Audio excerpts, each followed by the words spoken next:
शिवराज जी एक छोटी सी कंपनी में कार्यरत थे और उनकी पत्नी पार्वती जी एक घरेलू महिला थीं। उनकी 3 बेटियां थीं जिन्हें उन्होंने बड़े मन से पढ़ाया, लिखाया और काबिल बनाया और उन्हें सभी प्रकार के संस्कार भी दिए। उनका सपना था कि उनकी तीनों बेटियों की शादी किसी अच्छे परिवार में हो और वो अपनी बेटियों की शादी धूमधाम से कर पाएं। शिवराज जी ने अपनी बड़ी बेटी राधिका के लिए अभी तक कई रिश्ते देखे, पर कहीं भी कोई बात नहीं बनी थी। कभी कोई राधिका के रंग की वजह से उसे मना कर जाता या फिर दहेज की वजह से बात नहीं बन पाती, क्योंकि शिवराज जी एक मध्यम वर्गीय परिवार से थे। आज के समय एक लड़की की शादी करने में बहुत मुश्किलें आती हैं और सबसे बड़ी मुश्किल होती है लड़के वालों की मांग पूरी करना, मतलब दहेज देना। शिवराज जी शुरू से ही ईमानदार और मेहनती इंसान रहे। शुरू से ही अपनी तीनों बेटियों की शादी के लिए थोड़ी थोड़ी जमा पूंजी करके पैसे जमा किए, पर आज उन पैसों से वो लड़के वालों की मांग पूरी नहीं कर पा रहे थे, क्योंकि दहेज के लालची लोगों ने जितना दहेज मांगा था वो बहुत ज्यादा था। आज भी एक लड़के वाले राधिका को देखने आने वाले थे। ये रिश्ता राधिका की चाची ने बताया था। घर के सभी लोग मेहमानों की खातिरदारी की व्यवस्था में लगे हुए थे। तभी घर की डोरबेल बजी। लगता है लड़के वाले आ गए हैं, कहते हुए शिवराज जी ने जाकर दरवाजा खोला। सामने लड़के वाले खड़े थे। हाथ जोड़ते हुए शिवराज जी ने उन्हें अंदर आने के लिए कहा। सब लोग उनके स्वागत की तैयारी में जुट गए। थोड़ी देर बाद पार्वती जी अपनी बड़ी बेटी राधिका को लेकर नीचे आ गईं। शिवराज जी बोले, ये लीजिए साहब, आ गई हमारी राधा बिटिया। वैसे तो इसका नाम राधिका है, पर प्यार से हम इसको राधा बुलाते हैं। लड़के की माँ और भाभी राधिका से बातें करने लगी। उसकी पढ़ाई और खाना वगैरह के बारे में पूछने लगी। तभी लड़के के पिता मोहन जी ने अपने बेटे संजय से कहा, बेटा संजय, तुम देख लो, अगर तुम्हें राधिका पसंद है तो बात आगे बढ़ाते हैं। तो संजय ने एक नजर राधिका की तरफ देखा और हाँ में सिर हिला दिया। तभी मोहन जी बोले, भाई साहब, हमें तो आपकी बेटी पसंद है। अगर आप एक बार राधिका से भी पूछ लेते तो अच्छा होता। फिर शिवराज जी पार्वती जी से इशारे में पूछते हैं तो पार्वती जी राधिका से पूछकर उन्हें हाँ कह देती है। राधिका की भी हाँ सुनकर लड़के के पिता मोहन जी बहुत खुश हो जाते हैं। तभी लड़के की भाभी अपनी सास चंदा जी के कान में कहने लगी, माँ, ये तो सांवली है, पापा ऐसे कैसे हाँ बोल सकते हैं? आप कुछ करिए। तो चंदा जी बोली, तुम चुप रहो बहू, तुम्हें दिख नहीं रहा वो इनकी सबसे बड़ी बेटी है और पहली शादी है तो बाप अच्छा दहेज देगा, और लड़की भी इतनी बुरी थोड़ी है, बस थोड़ा रंग ही तो सांवला है। चंदा जी की बातें सुनकर उनकी बड़ी बहू रीना चुप हो गई। उसे समझ आ गया कि अब उसकी सास भारी भरकम दहेज की मांग करने वाली है। सबकी हाँ हो जाने के बाद पार्वती जी राधिका को लेकर ऊपर चली गईं और संजय को अपने काम से कहीं जाना था तो वो भी वहां से चला गया। तभी शिवराज जी ने मोहन जी से कहा, हाँ भाई साहब, तो आगे की बात करें? तो मोहन जी बोले, हाँ हाँ, क्यों नहीं भाई साहब, मैंने तो सोचा है रोका भी आज ही कर लेते हैं। तभी चंदा जी बीच में ही बोल पड़ी, ऐसे कैसे रोका कर लेंगे जी, अभी कुछ लेन देन की बात तो हुई ही नहीं है। फिर वो शिवराज जी की ओर देखते हुए बोली, देखिए भाई साहब, आपको तो पता ही है कि आजकल अच्छे लड़के मिल नहीं रहे हैं, और मिल भी रहे हैं तो कुछ देना भी पड़ता है।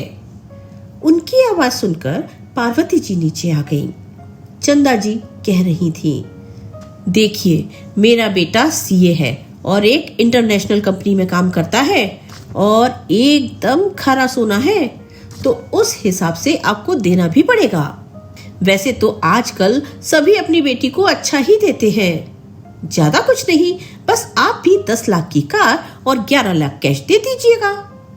वैसे तो ये ज्यादा नहीं है, मेरे भाई ने तो अपनी लड़की की शादी में पूरे 50 लाख रुपए लगाए थे, और वैसे भी आपकी लड़की का भी तो रंग सांवला है, समझ रहे हैं ना आप?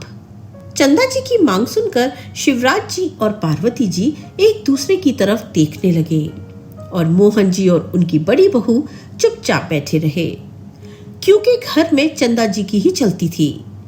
तभी शिवराज जी ने हाथ जोड़ते हुए कहा, बहन जी, हमें थोड़ा वक्त चाहिए। तो चंदा जी ने कहा, ठीक है भाई साहब, आप 2 दिन में हमें बता दीजिएगा, क्योंकि हमारे लड़के के लिए बहुत रिश्ते आ रहे हैं। अगर आप नहीं तो कोई और सही। इतना कहकर वो सब लोग वहां से चले गए। उनके जाते ही घर में शांति छा गई।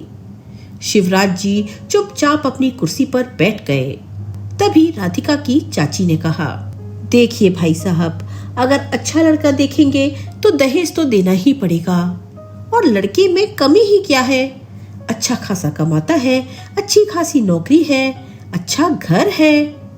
ऐसे रिश्ते बार बार नहीं आते। और वैसे भी हमारी राधिका सांवली है, फिर भी वे लोग शादी करना चाहते हैं। मैं तो बस इतना कहूंगी कि शायद आपको ऐसा रिश्ता दोबारा ना मिले। एक बार सोच लीजिए।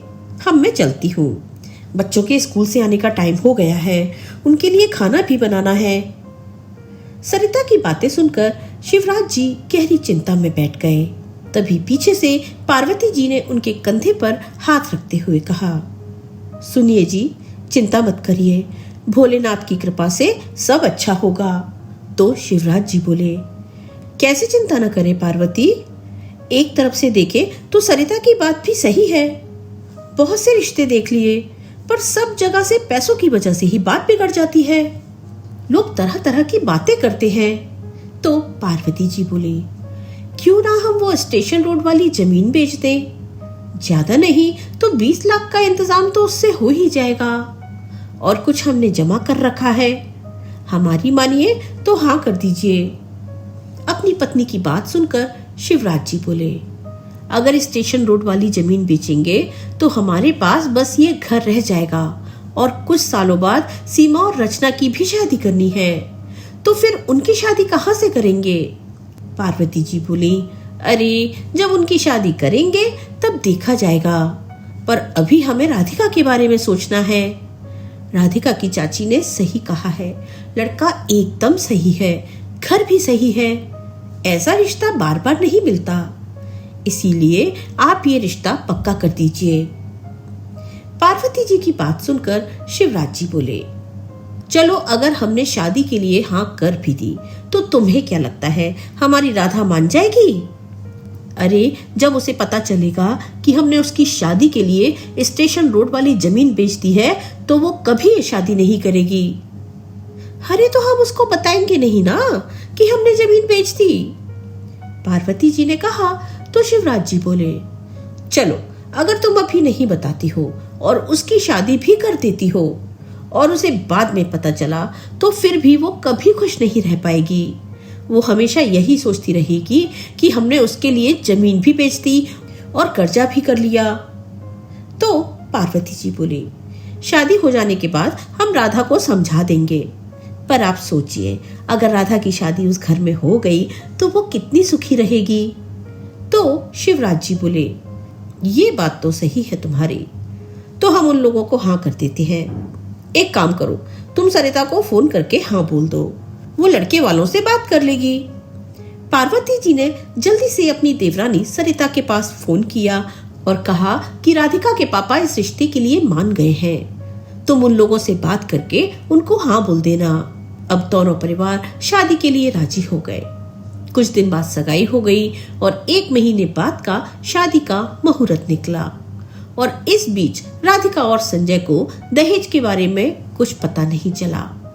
दोनों घरों में बहुत धूमधाम से शादी की तैयारियां होनी शुरू हो गई।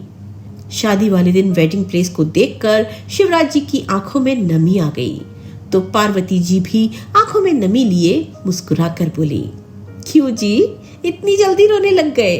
अभी तो बिटिया का कन्यादान करना है, उसे विदा करना है। अभी से हिम्मत हार गए तो आगे क्या करेंगे? संभालना होगा अपने आप को। और आज तो खुशी का दिन है, आज हमारी बिटिया दुल्हन बनने वाली है। शिवराज जी बोले, सही कहा आपने पार्वती, पर क्या करें, बेटी के पिता है ना। आज ये सब देखकर ऐसा लग रहा है जैसे ये सब हमें चिढ़ा रहे हो कि आज हमारी बेटी पराई हो जाएगी। देखो ना, कितनी छोटी सी थी हमारी राधा, हमारी गोद में बैठकर खेला करती थी और आज इतनी बड़ी हो गई कि उसकी शादी हो रही है और वो हमें छोड़कर चली जाएगी। तो पार्वती जी बोली, ये तो सही कहा आपने, बच्चे कब बड़े हो जाते हैं पता ही नहीं चलता, और खासकर बेटियां जो दिल का टुकड़ा होती हैं।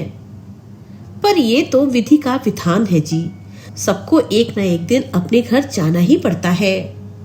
हमें खुश होना चाहिए कि राधा आज अपनी जिंदगी की नई शुरुआत करने वाली है, एक नई जिंदगी में कदम रखने वाली है। अब आप दुखी मत होइए, चलिए तैयारियां देखिए, समधी जी आने वाले हैं। आपको ऐसे देखेंगे तो क्या सोचेंगे कि बिटिया के रोने से पहले पिता ही रोने लगे।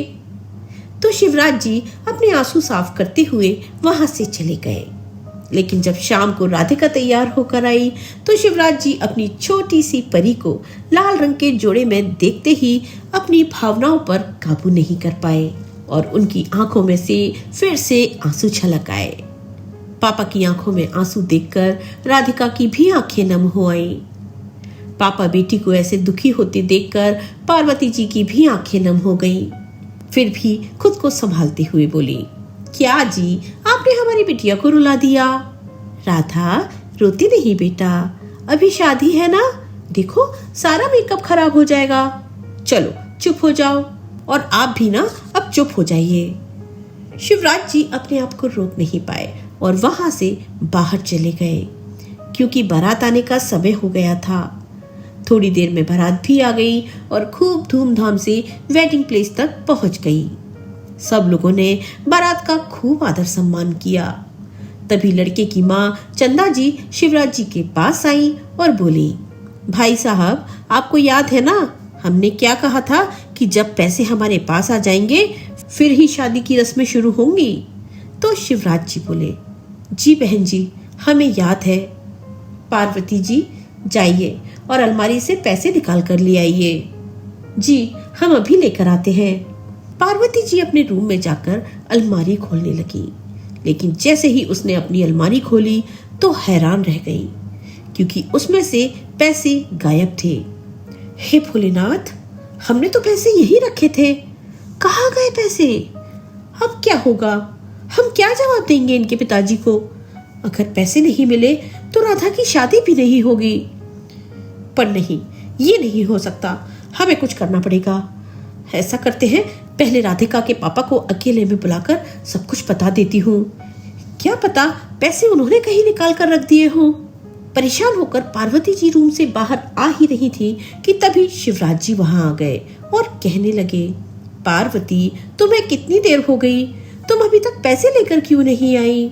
वहां समधी जी और समदन जी क्या सोच रहे होंगे? हमने तुम्हें पैसे लेने के लिए भेजा था, पैसे कहाँ है? पता है ना, समय नहीं है, वरमाला का समय हो रहा है। तो पार्वती जी दुखी स्वर में बोली, ए जी, वो पैसे नहीं मिल रहे हैं, पता नहीं कहाँ गए पैसे। हमने पूरी अलमारी छान मारी लेकिन पैसे कहीं भी नहीं मिले। पार्वती जी की बात सुनकर शिवराज जी परेशान होकर बोले, क्या पैसे नहीं मिले? मैंने तो आपको ही रखने के लिए दिए थे, फिर कहाँ गए? अलमारी में ही होंगे, चलो हम फिर से चेक करते हैं। पार्वती जी और शिवराज जी दोनों मिलकर पैसे ढूंढने लगे, पर उन्हें पैसे नहीं मिले, जिसके कारण शिवराज जी और पार्वती जी बहुत परेशान हो गए। हे महादेव, अब क्या होगा? पैसे कहाँ गए? अब तो हमारे पास और पैसे भी नहीं हैं। अब हम समधन जी को क्या जवाब देंगे? उन्होंने तो कहा था पैसे आने के बाद ही वो शादी की रस्म पूरी करने देंगी। अगर पैसे नहीं मिले तो मतलब हमारी बेटी की शादी नहीं होगी। नहीं नहीं, ये नहीं हो सकता, हमें समधन जी से बात करनी पड़ेगी। थोड़ी देर बाद शिवराज जी और पार्वती जी लड़की की माँ चंदा जी के पास आ गए और उन्हें पूरी सच्चाई बताते हुए कहा, समधन जी, हमारी हाथ जोड़कर आपसे विनती है, आप ये शादी हो जाने दीजिए, हम आपके पैसे बाद में दे देंगे। तो चंदा जी बोली, वाह क्या बात है समधी जी, क्या बहाना बनाया है आपने?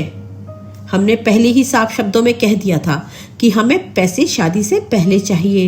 ये सब आपके बहाने हैं। हमें सब पता है आपने पैसों का इंतजाम किया ही नहीं। असली बात तो ये है कि आप झूठ बोल रहे हैं। हमें नहीं करना झूठे लोगों के साथ संबंध। ये शादी तो नहीं हो सकती। शिवराज जी हाथ जोड़ते हुए बोले, नहीं नहीं समधन जी, आप हमारे साथ ऐसा मत कीजिए।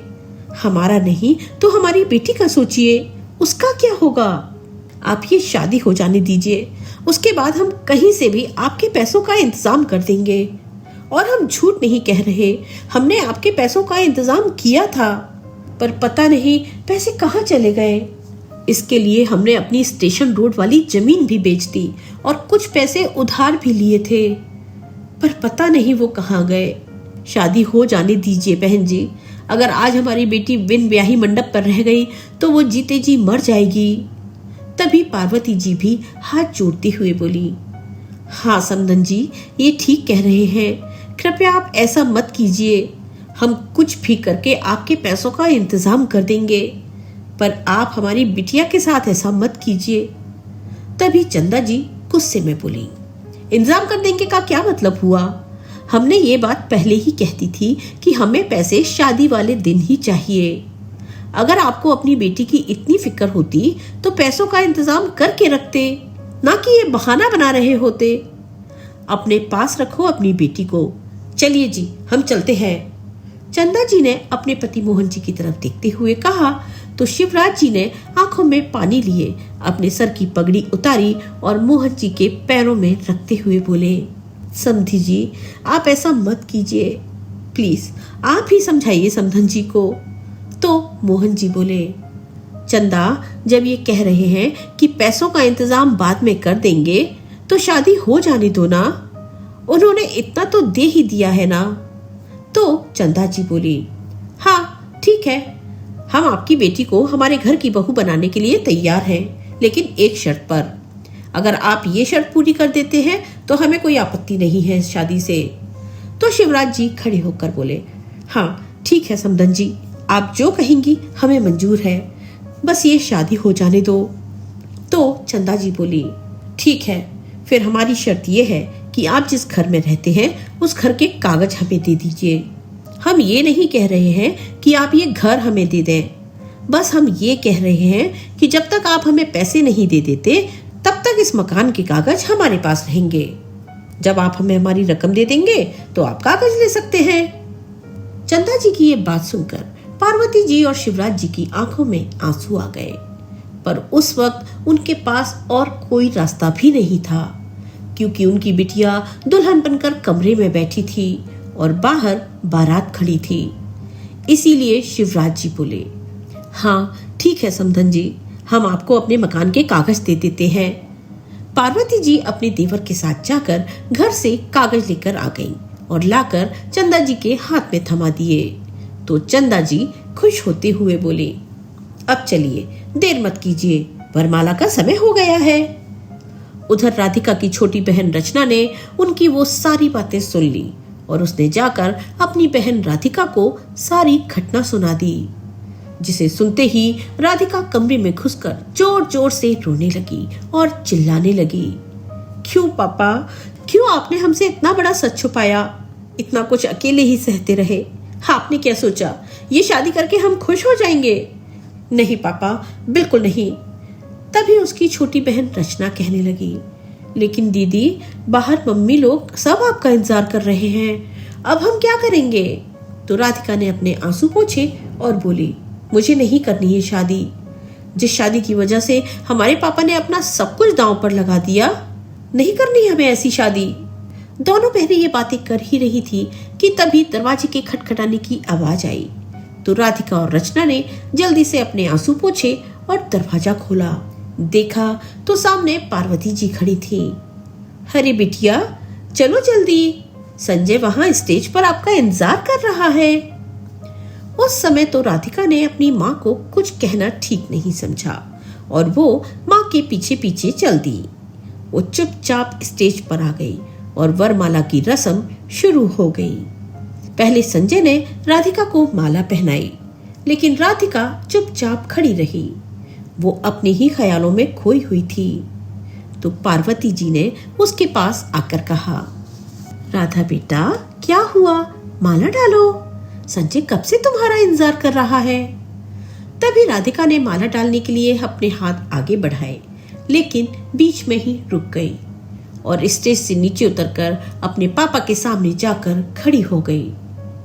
सब उसको देखकर हैरान हो गए। तभी शिवराज जी बोले, राधा बेटा क्या हुआ, हमें पता है तुम्हें बुरा लग रहा है, पर पहले जाओ और रस्म पूरी करो बेटा। तभी राधिका अपनी आंखों में आंसू लिए हुए बोली, नहीं पापा, हम ये शादी नहीं कर सकते। राधिका की बात सुनकर सब हैरान हो गए। पार्वती जी तुरंत स्टेज से नीचे उतरी और राधिका का हाथ पकड़कर उसे अपनी तरफ घुमाते हुए बोली, शादी नहीं करनी मतलब, ये तुम क्या बोल रही हो बेटा, चलो रस्म पूरी करो। तभी चंदा जी की आवाज आई, ये क्या ड्रामा लगा रखा है, शादी नहीं करनी, अगर शादी नहीं करनी थी तो हाँ क्यों की, पहले ही मना कर देती, इस तरह हमारी बदनामी तो नहीं करती। संजय जो कब से राधिका की हरकतों को चुपचाप देख रहा था, अब उसका सब्र टूट गया था। वो गुस्से से स्टेज से नीचे उतरा और राधिका से बोला, ये क्या तमाशा लगा रखा है आपने, अगर आपको शादी नहीं करनी थी तो बता देती, ये ड्रामा करने की क्या जरूरत थी। राधिका जो कब से संजय की बातें सुन रही थी, उसने संजय से कहा, हमें नहीं पता था संजय कि आपके माँ बाप आपको बेचने के लिए आए हैं, ना कि शादी करने के लिए। राधिका की बातें सुनकर संजय ने गुस्से में कहा, बस राधिका बहुत हो गया, अब और एक शब्द नहीं, आपको पता भी है आप क्या बोल रही हैं। तो राधिका बीच में ही बोली, हाँ मुझे पता है कि मैं क्या बोल रही हूँ, पर शायद आपको अपने माँ बाप की करतूतें नहीं पता, या फिर सब कुछ पता होते हुए भी आप मासूम बनने की कोशिश कर रहे हैं। तुम कहना क्या चाह रही हो, हमें कुछ समझ नहीं आ रहा, और अब अगर दोबारा तुमने मेरे माँ बाप के खिलाफ कुछ भी बोला तो मुझसे बुरा कोई नहीं होगा। तभी शिवराज जी बोले, राधा ये सब क्या है बेटा, और तुम ये क्या बोले जा रही हो, हमारे संस्कार तो ऐसे नहीं थे कि बड़ों से ऐसे बात करें। आज हमारा मान सम्मान तुम्हारे लिए कुछ भी नहीं है, अगर तुम्हें हमारे मान सम्मान की थोड़ी भी चिंता है तो चुपचाप ऊपर जाओ और शांति से शादी करो। शिवराज जी ने राधिका को समझाते हुए कहा और संजय के आगे हाथ जोड़ते हुए बोले, हमें माफ करना बेटा, पता नहीं क्या हो गया इसे, इसकी तरफ से हम आपसे माफी मांगते हैं। फिर वो चंदा जी की तरफ हाथ जोड़ते हुए बोले, माफ कीजिएगा समधन जी, बच्ची है। तभी चंदा जी बोली, अब बाप चाहे माफी मांगे या पैर पड़े, पर अब हम ये शादी नहीं करेंगे। लड़की शादी से पहले ही ऐसी है तो बाद में क्या करेगी। वो तो अच्छा हुआ कि आज हमें इसकी असलियत पता चल गई, नहीं तो पता नहीं हमारे बेटे का क्या होता। कितनी बेशरम और बेहुदा लड़की है आपकी, एक तो सांवली, ऊपर से इतनी नखरीली। फिर वो राधिका की तरफ देखते हुए बोली, अरे शुक्र मनाओ तुम कि तुम्हारी शादी हमारे बेटे से हो रही है, नहीं तो तुम जैसी काली कलूटी को कोई भी ना अपनाए। तभी राधिका ने चिल्लाते हुए कहा, क्या कहा आंटी जी आपने कि बेशरम और बेहुदा लड़की हूं मैं, तो आप जैसे लालची लोगों को क्या कहेंगे लोग।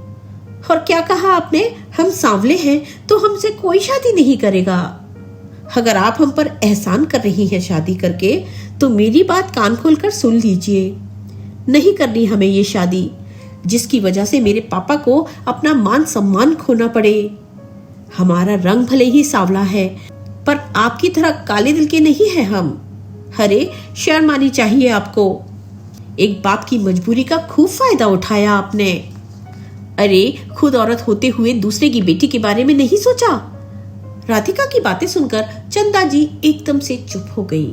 तभी संजय चंदा जी के पास आया और बोला, माँ आप चुप कैसे हैं, कुछ बोलती क्यों नहीं, ये क्या बोल रही है राधिका। अरे ये क्या बताएंगी आपको, मैं आपको बताती हूँ। आपको क्या लगा कि आपकी माँ मुझ पर तरस खाकर मेरी शादी आपसे करा रही थी। कितने बड़े दिल की है ना आपकी माँ। नहीं संजय जी, ये सब तो बस एक ड्रामा था, और वो किसी गरीब की बेटी से शादी नहीं करना चाहती थी। बल्कि उसकी मजबूरी का फायदा उठाकर उससे अच्छी खासी रकम हासिल करना चाहती थी। दहेज मांगा था आपकी माँ ने, जिसकी वजह से मेरे पिता ने अपनी प्रॉपर्टी भी बेच दी। राधिका की बातें सुनकर सबके चेहरे के भाव बदल गए। शादी में आए लोग आपस में बातें करने लगे। अरे दहेज मांगा तो कौन सी गलती कर दी, आजकल तो सभी देते हैं, खाली तुमसे ही थोड़े ही मांगा था। अरे अगर नहीं दे सकते थे और औकात ही नहीं थी तो इतने बड़े घर में रिश्ता देखा ही क्यों, फिर अपनी औकात में रहकर देखना था ना। ये तो वही बात हो गई कि भाई चादर छोटी सी और पैर दूर तक फैलाने हैं, तो ऐसा तो हो नहीं सकता। तभी दूसरी औरत बोली, हाँ हाँ बहन जी, सही कहा आपने, ये तो समाज का ही नियम है, ऐसा कौन सा पाप किया है इन्होंने। ये लड़की तो बस बिना बात का तमाशा बना रही है, ये तो बस एक रिवाज है जो हर किसी को निभाना पड़ता है और सालों से लोग निभा भी रहे हैं। राधिका जो कब से दूसरों की बातें सुन रही थी, अपने कानों पे हाथ रखकर जोर से चिल्लाई, बस बस बहुत बोल लिया आप लोगों ने, अब एक और शब्द नहीं। और क्या कहा आप लोगों ने कि क्या गलत किया था इन्होंने दहेज मांगकर? इन्होंने कोई गलती नहीं की। सही कहा आप लोगों ने, गलती इन लोगों की नहीं बल्कि गलती तो मेरे पापा की है कि वो एक बेटी के बाप हैं और वो आपके समाज का हिस्सा है। अरे शर्म आनी चाहिए आप लोगों को, आप जैसे लोगों की वजह से ही ये समाज बदनाम है। और क्या कहा आपने, ये दहेज लेना रिवाज है? अरे ये रिवाज नहीं है, दहेज हर बाप की मजबूरी है। एक बाप अपनी बेटी को बचपन से पालता है, उसे पढ़ाता है, लिखाता है, उसकी हर छोटी से बड़ी जिद पूरी करता है। बेटी अपने बाप के दिल का टुकड़ा होती है और वो उस टुकड़े को एक दिन किसी और के हवाले कर देता है। पर आप जैसे लोग ये नहीं पूछते कि उस पिता पर क्या गुजरी होगी जब उसने अपने दिल का टुकड़ा किसी और को सौंप दिया। बस आप लोगों को तो यही पड़ी रहती है कि क्या मिला क्या नहीं मिला। उस शादी में ये खाना अच्छा नहीं था, उसमें ये अच्छा नहीं था। जब हमारे जैसे घरों में बेटियां पैदा होती है ना, तब माँ बाप को उसी दिन से चिंता लग जाती है कि बेटी की शादी के लिए पैसा जोड़ना पड़ेगा और वो एक एक पाई करके जोड़ने लग जाते हैं। फिर भी आप लोग एक मिनट नहीं लगाते उसकी बदनामी करने में। आप लोगों को पता है कि बेटियां बाप पर बोझ नहीं होती और ना ही वो इसलिए डरते हैं कि उन्हें खुद से अलग करना पड़ेगा, बल्कि आप जैसे लोगों की वजह से लोग बेटियों को जन्म देने से डरते हैं कि उन्हें आप जैसे लालची लोगों को दहेज देना पड़ेगा जो शायद उनकी औकात में नहीं होगा। और क्या कहा था आपने आंटी जी, मेरा बेटा पढ़ा लिखा है तो हमें दहेज देना पड़ेगा। तो क्या आपने अपने बेटे को इसलिए पढ़ाया लिखाया था ताकि बाद में आप उसकी कीमत लगा सके? फिर एक नजर सब लोगों की ओर देखते हुए बोली, और क्या कहा आप सबने कि ये रिवाज है, ये तो सबको निभाना पड़ता है। अगर रिवाज देखा जाए ना तो कोई भी बाप अपनी बेटी को खाली हाथ विदा नहीं करता, पर आप जैसे लोगों ने और इस समाज ने शादी जैसे पवित्र बंधन को एक सौदे का बंधन बनाकर छोड़ दिया है। अरे आप एक औरत होकर दूसरी औरत के साथ ऐसा करती है, इसीलिए तो आज भी हमारे समाज में दहेज जैसी प्रथा अपनी जड़ें फैला रही है। आप लोग कहते हो कि ये रिवाज है, अरे ये रिवाज नहीं, ये फांसी का फंदा है। न जाने इसने कितने ही घरों को तबाह कर दिया है और कितनी ही लड़कियों को निगल गया है। ये लड़की चाहे कितनी भी पढ़ी लिखी या फिर संस्कारी क्यों ना हो, पर दहेज के आगे उसके सारे संस्कार और उसकी पढ़ाई छोटी पड़ जाती है, क्योंकि उससे ये नहीं पूछा जाता कि वो कितनी पढ़ी है या फिर कितने संस्कार हैं उसके। उससे तो बस यही पूछा जाता है कि मायके से कितना मिला और कितना कैश लेकर आई। अरे इस बार मायके गई थी तो क्या दिया इसके मायके वालों ने? अरे लड़की तो भगवान का दिया गया एक अमूल्य उपहार है जो इस संसार को चलाती है। वो तो दो घरों को जोड़ती है। जिस घर में जन्म लेती है, हंसते खेलते जहां उसका बचपन बीतता है, उसे छोड़कर एक अनजान जगह जाती है, अनजान लोगों के बीच फिर उस घर को संभालती है, परिवार का वंश आगे बढ़ाती है। और अगर हमारे घर में एक निर्जीव चीज भी हो तो उससे भी लगाव हो जाता है, उसे भी घर से निकाल पाना मुश्किल होता है। फिर सोचिए, हम तो जीवित बेटियां होती हैं जिन्हें हमारे माँ बाप किसी गैर के हाथों में दे देते हैं। राधिका अपनी आंखों में आंसू लिए शिवराज जी के पास गई और बोली, क्यों पापा, आपने मुझे क्यों नहीं बताया? हम खुश रहते क्या आपके मान सम्मान को दांव पर लगाकर, अपना घर दांव पर लगाकर और आपको कर्ज के नीचे दबाकर? नहीं पापा, हम खुश नहीं रहते। रोते हुए राधिका अपने पापा के गले से लग गई। शिवराज जी भी रोते हुए बोले, मुझे माफ करना बेटा, मैं तुम्हारे लिए इतना भी नहीं कर पाया कि तुम्हारी एक अच्छे घर में शादी कर पाऊं। मैं एक अच्छा पिता नहीं बन पाया बेटा। तभी राधिका एकदम से अपने पिता से अलग होकर बोली, पापा, आपको अपना सिर झुकाने की कोई जरूरत नहीं है, क्योंकि आपने कोई ऐसा काम नहीं किया कि आपको अपना सिर झुकाना पड़े। अरे, आपने तो हमारी हर छोटी से बड़ी खुशी का बहुत ध्यान रखा, हमें पढ़ाया लिखाया। हमने देखा है आपको दिन रात मेहनत करते हुए। हर त्योहार पर आप हमारे लिए कपड़े लेकर आते, पर खुद पुराने कपड़ों को पहन लेते, और हम पूछते तो हमसे कहते कि बेटा मेरे पास बहुत कपड़े हैं, मैं अगली बार ले आऊंगा। अगर हमारा कुछ खाने का मन होता तो एक बार कहने पर लाकर रख देते, और अपना मन मार के हमारी शादी के लिए दहेज जमा करते थे। आपको पता है पापा, एक बेटी का बाप ना एक राजा होता है। हर किसी की औकात नहीं होती बेटियों को पालने की, और भगवान भी बेटियां उस घर में देता है जो उनका पालन पोषण कर सके। आप हमारे लिए इस दुनिया के सबसे अमीर इंसान हो पापा। गलती आपकी नहीं, इस समाज की है। माफी चाहती हूँ पापा कि आज इतना बोल गई मैं, पर आज मैं आपकी बेइज्जती होती नहीं देख पाई। जिसने ना कभी अच्छा खाया ना कभी अच्छा पहना, बस हमारी शादी के लिए दिन रात मेहनत करते रहे, और आज उस इंसान की इज्जत को अपने पैरों पर लाने में इन्हें जरा भी टाइम नहीं लगा। राधिका की बातें सुनकर सबकी आंखों में आंसू आ गए। पार्वती जी की आंखों में आंसू रुकने का नाम नहीं ले रहे थे, क्योंकि उन्हें कभी पता ही नहीं चला कि कब उनकी मासूम सी बेटी इतनी समझदार हो गई। संजय, जो कब से राधिका की बातें सुन रहा था, उसकी आंखें भी नम हो गईं। वो अपनी माँ चंदा जी के पास गया और बोला, आप एक औरत होते हुए दूसरी औरत का दुख नहीं समझी। अरे, आज तक हम आपकी हर बात मानते आए, कभी आपकी किसी बात का विरोध नहीं किया। पता है क्यों? क्योंकि हमें लगता था कि हमारी माँ हर वक्त सही है। अरे माँ, आप कम से कम उस बाप की मजबूरी तो समझती जिसने अपनी बेटी के लिए अपना सब कुछ बेच दिया। क्या आपने ऐसी दिन के लिए हमें पढ़ाया लिखाया था कि आप किसी बेटी के जरिए जो आपने हमारी पढ़ाई लिखाई में लगाया है उसे वसूल कर सके?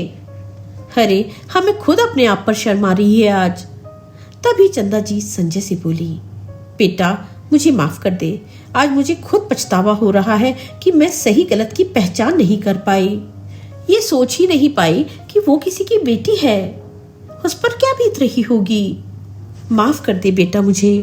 तो संजय बोला, हम कौन होते हैं माँ आपको माफ करने वाले? अरे, जिनके साथ आपने इतना सब कुछ किया उनसे माफी मांगो, क्या पता आपके कुछ पाप कम हो जाएं। अगर हमें जरा भी अंदाजा होता ना कि आप हमारी शादी के नाम पर क्या कर रही हैं, तो हम शादी के लिए कभी हाँ नहीं करते।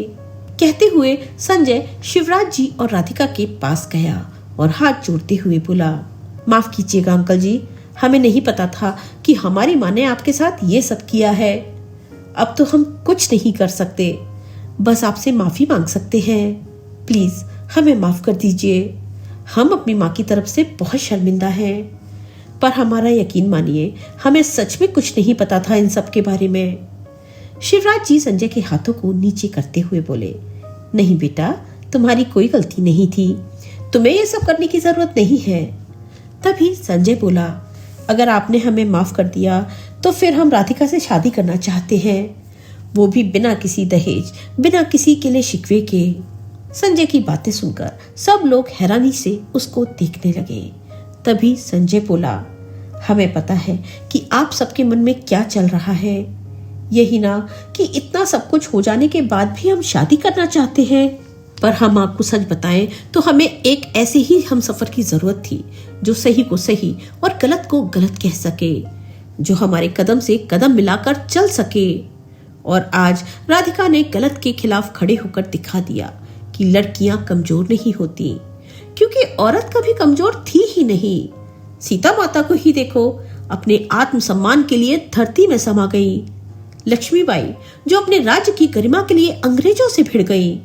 अरे राधिका ने ये सब करके दिखा दिया कि औरतें आज भी कमजोर नहीं हैं, पर इस समाज की वजह से उन्हें हर बार अपने आप को साबित करना पड़ता है। राधिका ने अपने परिवार के लिए और अपने लिए खड़े होकर कोई गलत काम नहीं किया। हमें तो गर्व होगा ऐसी लड़की को अपनी पत्नी कहते हुए। संजय की बातें सुनकर राधिका का दिमाग बिल्कुल रुक गया। उसे कुछ समझ नहीं आ रहा था, क्योंकि उसको तो लग रहा था कि इतना सब कुछ हो जाने के बाद शायद ही उसे कोई अपनाए, क्योंकि हमारा समाज ही कुछ ऐसा है जिसने हमारी मानसिकता को एक सीमा तक बांध दिया है कि हम ये करेंगे तो वो क्या कहेंगे। बस यहाँ तक कि हमारी सोच सीमित रह गई है।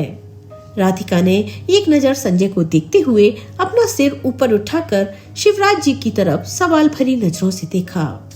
शिवराज जी ने अपना सर हाँ में हिला दिया तो राधिका ने भी खुश होकर संजय को हाँ बोल दिया और हाथ जोड़ते हुए कहने लगी, मुझे भी माफ कर दीजिए संजय, मैंने आपके परिवार के बारे में इतना कुछ बोल दिया, पर हम भी क्या करते, अपने पापा की बेइज्जती नहीं देख सकते थे ना। तो संजय बोला, राधिका आपने कुछ गलत नहीं कहा, सिर्फ आपने गलत को गलत और सही को सही कहा है। चंदा जी जो अब तक शर्मिंदगी से अपना सिर नीचे झुकाए खड़ी थी, वो राधिका के पास आकर बोली, किस मुंह से तुमसे माफी मांगू बेटा, मुझे समझ नहीं आ रहा। कितना गलत किया मैंने तुम्हारे साथ, पर फिर भी तुमने हमारे बारे में इतना सोचा। शर्म आती है हमें अपने आप पर, अपनी सोच पर। हम तुम्हारी माफी के काबिल नहीं हैं बेटा। कहते हुए चंदा जी रोने लगी। तो राधिका ने कहा, नहीं माँ जी, आप हमसे माफी मत मांगिए, आप बड़ी हैं हमसे। अगर बच्चों से गलती होती है तो बड़े उन्हें माफ करते हैं ना, तो फिर हम बच्चों का भी फर्ज बनता है कि अगर हमारे बड़ों से गलती हो जाए तो उन्हें समझाने का। इसलिए आप हमसे माफी मत मांगिए। हम चाहते हैं कि हम अपनी जिंदगी की नई शुरुआत सबके साथ करें। हम सबके दिल से गिले शिकवे दूर करना चाहते हैं। तो क्या आप हमें माफ करेंगी माँ जी? राधिका की बातें सुनकर चंदा जी ने उसे अपने गले से लगा लिया और बोली, हम तो धन्य हो गए बेटा तुम्हारी जैसी बहू पाकर। आज से तुम हमारी बहू नहीं बेटी हो। तभी पीछे से मोहन जी की आवाज आई, अरे बहू या बेटी तो तब बनाओगी ना जब शादी होने दोगी। अभी शादी का मुहूर्त निकला जा रहा है और आप इसे छोड़ ही नहीं रही हो। ये सुनकर सब लोग खिलखिलाकर हंसने लगे। आज शिवराज जी और पार्वती जी भी खुशी से फूले नहीं समा रहे थे। उन्हें अपनी बेटी पर बहुत गर्व महसूस हो रहा था। उन्होंने खुशी खुशी अपनी बेटी की शादी करके उसे विदा किया। दोस्तों, आपको आज की ये कहानी कैसी लगी, लाइक और कमेंट करके जरूर बताएं।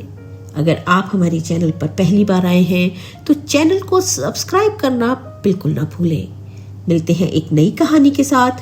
तब तक के लिए स्वस्थ रहिए, मस्त रहिए और अपने अपनों का ख्याल रखिए। आपका बहुत बहुत धन्यवाद।